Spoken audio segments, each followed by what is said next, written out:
How do you reflect on England, given what else has happened at the World Cup, given the other shocks we've seen? How much are they sitting pretty at this point? Yeah, I thought it was very impressive, even in the aftermath of the game, before we'd seen some of the shocks that we've seen in the last few days, because I know how difficult it is in that first game at a World Cup, no matter who the opposition is, and especially even in this tournament, because there's been no warm-up games at all for anybody. And I think that may be one of the reasons why a few teams have, come a cropper against opposition you'd expect them to beat. But as I said, it was very impressive from England, to start a tournament like that. Probably the best start we've seen since maybe going back to 1982 in the World Cup in Spain. So fantastic start, and hopefully England can kick on again tomorrow night. Does it suit England, who are used to playing 2 tough games a week all the time, in the way that some other countries are not? I wouldn't say that's a huge advantage for England. I think most of the players now, in all the top countries, play all over Europe. They're in the Champions League and they're playing the domestic games as well. I think what will help England is the fact that this tournament comes in the middle of a season, really, and other nations normally have a winter break, and I think that does help them come the summertime when tournaments normally come around. So that's the big advantage for England, not so much dealing with, an accumulation of games. I think that's the norm now for all top players in Europe, but the fact we're getting a tournament when we're maybe 14 or 15 games into a Premier League season, I think that can only help England. It sounds like Harry Kane's going to be fine despite that ankle. How big a concern would it have been for you if he couldn't play? I think it would be a big concern, and I don't think it's too disrespectful to the other strikers in the squad to just say that there is a big drop-off behind Harry Kane, because Harry Kane, over the last 5 or 6 years, has been a world-class striker. He was a top goal scorer in the last World Cup. He'll be looking to do the same and get off the mark against the US tomorrow. So, yes, I think we all know that Harry Kane is one of the first names on the team sheet, and the backup behind him leaves us a little bit weaker. And if Harry Kane was to miss 2 or 3 games in this tournament, it would be a huge problem. So I think it's vital we've got him back at 100% fit. And how does Harry Maguire look to you so far? So much talk about whether he should or shouldn't be in the squad, but it seems that Gareth Southgate knows his main 2 men at the back, and it's him and Stones.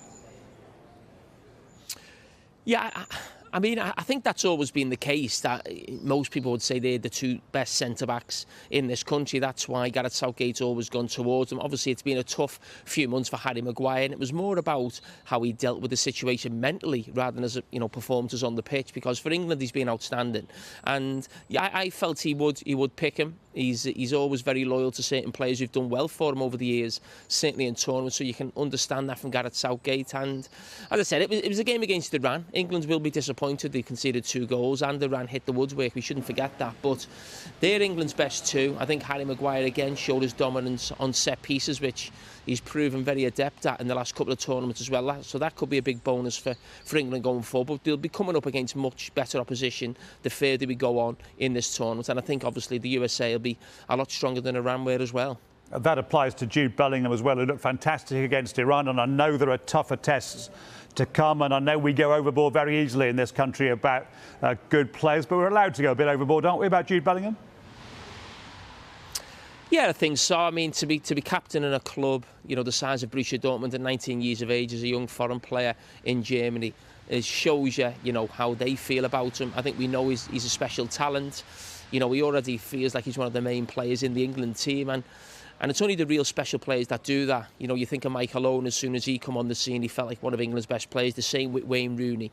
And it feels like now the same with Jude Bellingham. And I think him and Declan Rice are going to be the mainstay in England's central midfield for the next sort of 2 or 3 tournaments. And the 2 of them will probably be vying with each other over the next couple of years to see who's the captain of England, because when Harry Kane eventually gives the armband up, but he's no longer involved in the England squad, I think it's either Jude Bellingham or Declan Rice will be captain. There's been a few comments flying around this week about the previous generation that you were part of, maybe being in fact the bronze generation, not the golden generation. Kyle Walker saying that this has the opportunity to be better than the so-called golden generation. How do you see it? Well, I agree with them because they've achieved far more in the last couple of tournaments than any squad that I was ever involved in.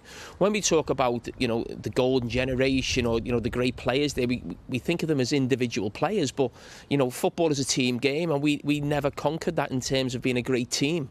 We were a great set of individuals and we saw that more for the club sides than we did at an international level, whereas a lot of these lads now, they're taking the form that we see in the Premier League onto the international stage. So, as I said, if we were called the golden generation, I think you've got to call these something pretty similar because they've already achieved far more than the squads I was involved in. So I have to agree with Kyle Walker. You've written in your Daily Telegraph column that there isn't one great team here. This could be won by an outsider, this tournament. You'd presumably put England in the mix amongst many. Is there anything to fear from what you've seen elsewhere? No, I don't think so. I think normally when you go into a World Cup, you always feel there's maybe 2 or 3 teams who can win it. But the fact that it's a different World Cup in the middle of a season, there's been no warm-up games to build up to. There doesn't feel like there's one outstanding team in this era, if you like, the way we had Spain before or France before. Italy won the Euros and then didn't qualify for the World Cup. So we might be in a stage where, as I said in the column, where in 2004, I think Greece win the Euros, 2006, Italy win the World Cup with no one really thinking they could before the tournament. And as I said, Italy have just won the Euros and then we're in a World Cup now where I think someone could win it who we didn't expect to win it before the tournament. There may be a lot of factors around that, but it doesn't feel like there's one outstanding team. I think for me, France have the best individuals, the best squad, if you like, but they've had so many injuries that you think that maybe will affect them, but they've got still such a strong 11 to put out as we saw against Australia. So I think England are in a group of 6 to 8 teams who on any given day could beat each other, and that's why I think it's going to be a great World Cup and could be really open. So if England do meet France in the last 8, and obviously they're on course to do so as it stands, you'd be a little bit concerned? Yeah, I think France are a better team than us, but it doesn't mean we couldn't win a one-off game. And this is not France at their strongest if, we both meet at that stage. They've got a lot of injuries, but it just shows the strength in depth that they have, that they're missing Benzema, Kante, Pogba. I think Varane missed out on the first game, and then the players they bring in are all playing for, some of the best, club sides in the world. So the strength in depth of the French is something to behold, really, and that's why it would be a big fear in that quarter-final. But as I said, it's a one-off game. There's real belief there from England, certainly in that first game. But as I said, if it was to be France in the quarter-final, there's still 3 games to go before that, so a lot can change. Yeah, let's not get ahead of ourselves. That's my fault. What about the One Love armband and England's late decision that they felt they were bounced into to not wear it? You saw the Germany gesture covering their hands yesterday. At a tournament, players spend more time together. They inevitably talk to each other probably more than they would at club level. Do you imagine there will have been a lot of chat amongst what's quite an aware generation about what the best thing is to do? Yeah, I think so. It feels to me like Gareth Southgate and certainly as senior players, there's a good group of them. I'm sure there's a lot of communication going on between them of lots of issues, and I'm sure this being such a big issue, there would have been a lot of chatter before, and they come to the decision not to wear. I was disappointed with that, but I can understand it. Ideally you don't want Harry Kane on a booking going into a game.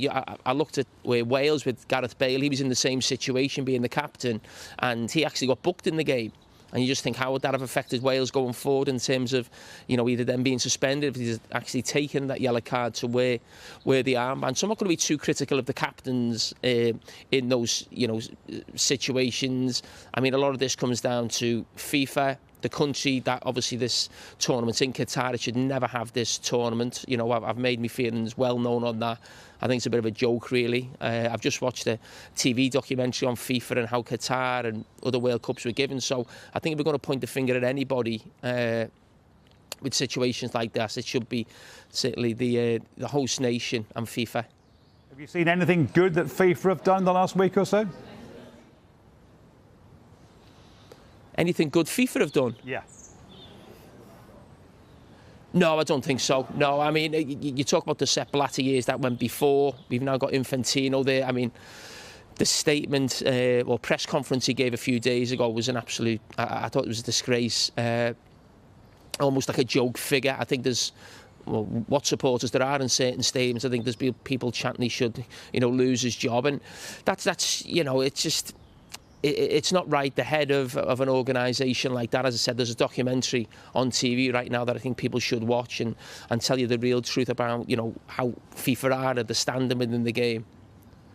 We've seen massive amounts of time added on at the end of games. A lot of people have said it's a joke. A lot of other people have said, actually, that's what should happen. If there's been a delay, you should have the time added on. What do you think?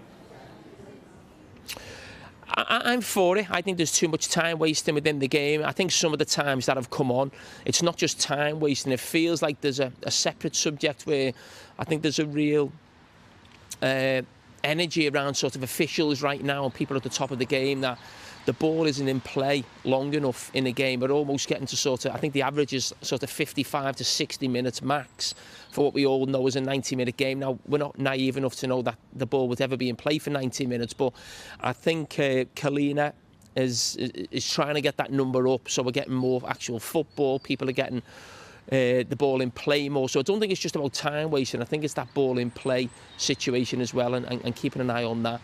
But in terms of time wasting, I'm all for it. I think it happens too often in the Premier League, and it'll happen too often in tournaments. And if you're putting times of sort of 8 to 10 minutes on the end of games, maybe that will prevent teams from time wasting, because we always know, no matter what goes on in the second half, the fourth official puts a board up, and it's always 3 or 4 minutes, no matter what's going on in the second half. Substitutions, goals, sendings off, time wasting. It was always the same. So, let's stamp it out. We're going to see Cristiano Ronaldo at the World Cup for the first time in a couple of hours. What do you think about the idea that he might end his club career in Saudi Arabia? Doesn't bother me. That's up to him. He's had a fantastic career. He's obviously left Manchester United right now. I think everyone's made their feelings known on that situation, myself included. But Cristiano Ronaldo, it's up to him to see where he wants to go in his career. It'll depend on what type of club wants him. I'm sure he still wants to play at the highest level, but it's not easy when you get to his age to keep playing at the highest level, and for those other clubs to want you, because more often than not, clubs want to bring in younger players, more longevity. The contracts, they can have them for a few years and then they can maybe sell them on as well. So I think it will be difficult for Cristiano Ronaldo to play for what we all see as one of the top clubs. But if he was to move to another country, I'm sure he'll go there and do really well and score lots of goals. And I think that's what he wants to do. I think he wants to play till he's 40. So he maybe needs to play in a league where that gives him a great chance of doing that. And I think he wants to be the greatest goal scorer of all time. I think he's very close to that, but I think he'll still want to break more records.